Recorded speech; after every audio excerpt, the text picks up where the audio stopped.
All rise. Judge Vanderbeek Court now in session.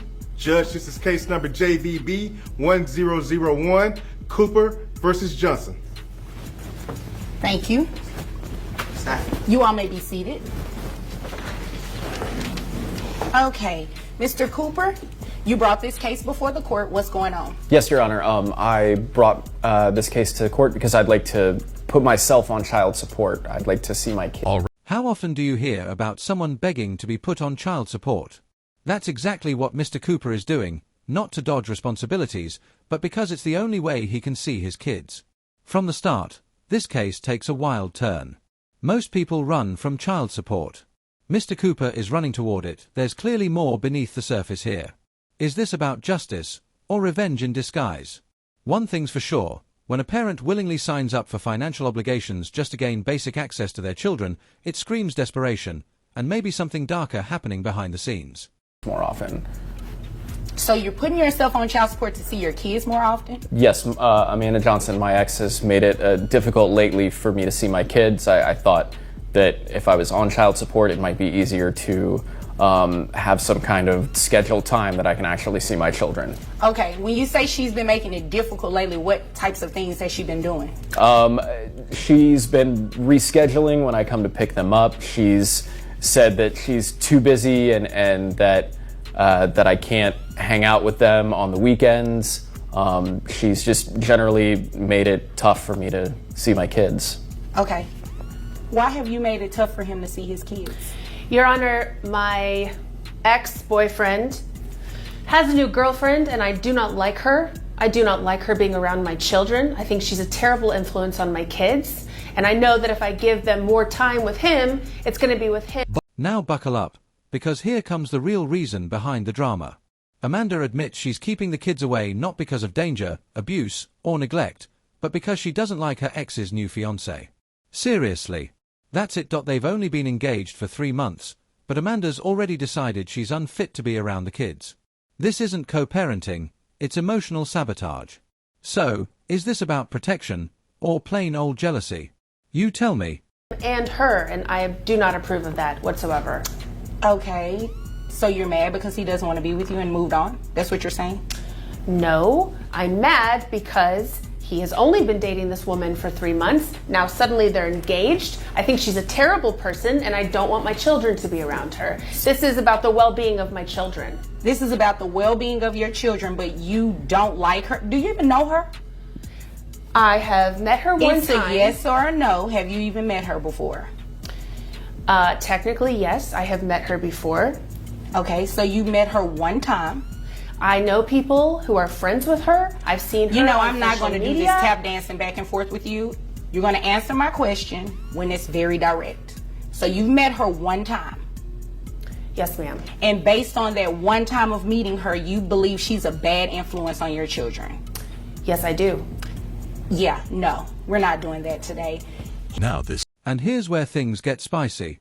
Judge Vanderbeek isn't having it. Amanda's credibility takes a dive when the judge finds out she's only met the fiancé once before labeling her a threat. That's not maternal instinct, that's pure courtroom speculation. The judge starts peeling back the layers, and what Amanda called concern starts looking a lot like resentment. If you've ever seen someone disguise bitterness as protection, this is it, live and unfiltered. But is that fair to the kids? Not have to come to court to place himself on child support in order to see his kids, especially when it's for a reason that has nothing to do with them. He's in a new relationship. Obviously you're mad, and you're just mad because he is in that new relationship, not with you, and because you're mad, you're trying to hold it against him with his kids. Oh no, that has nothing to do with it. That's not how it works. Well, that's exactly what it sounds like. I mean, that's what it sounds like, right? That's what it sounds like, Your Honor. Back. Yep.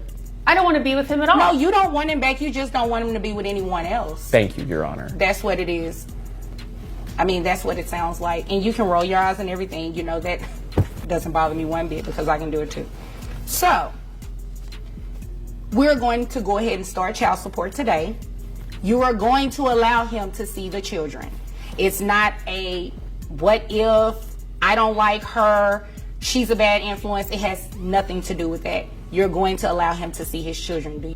This is the moment Amanda gets called out, hard. Judge Vanderbeek doesn't sugarcoat it. The kids deserve a relationship with their dad, and Amanda's personal issues with his partner don't count that it's not about her anymore. This ruling isn't just a win for Mr. Cooper, it's a takedown of toxic co-parenting. The judge resets the power dynamic and lays down clear boundaries. Weaponizing the children out of spite. Not on her watch. Would you have laid down the law this firmly? Yes, ma'am. Okay, thanks. And you understand that you're going to be paying child support, right? Yes, Your Honor. Okay. Now, how much money do you make a year? $48,000. $48,000. And how old are the children? 12 and 14. 12 and 14. And who covers health insurance for the children? We have Medicaid, Your Honor. Okay. So just so you all are aware, Medicaid is not health insurance. It's a benefit it's provided through the state, to assist with the children going to the doctor and the hospital if needed or anything like that. So that, because it is from a state agency, you are going to have to pay it back to them, okay? Okay. And it's going to be included in your monthly obligation for child support. You understand? Okay. Okay. So I have your gross at $4,000 a month, which brings your net to $3,000. With emotions cooling off, it's time to talk numbers.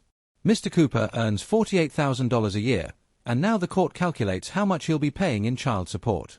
Medicaid's involved too, and Judge Vonda explains that even though it's a state benefit, it has to be reimbursed, so there's no free ride. It's a sobering moment. Wanting to be in your kids' lives is admirable, but there's a financial cost. Mr. Cooper ends up with a monthly obligation of $1,122.50. Is that too much, or just the price of doing what's right? So your child support obligation is $762.50.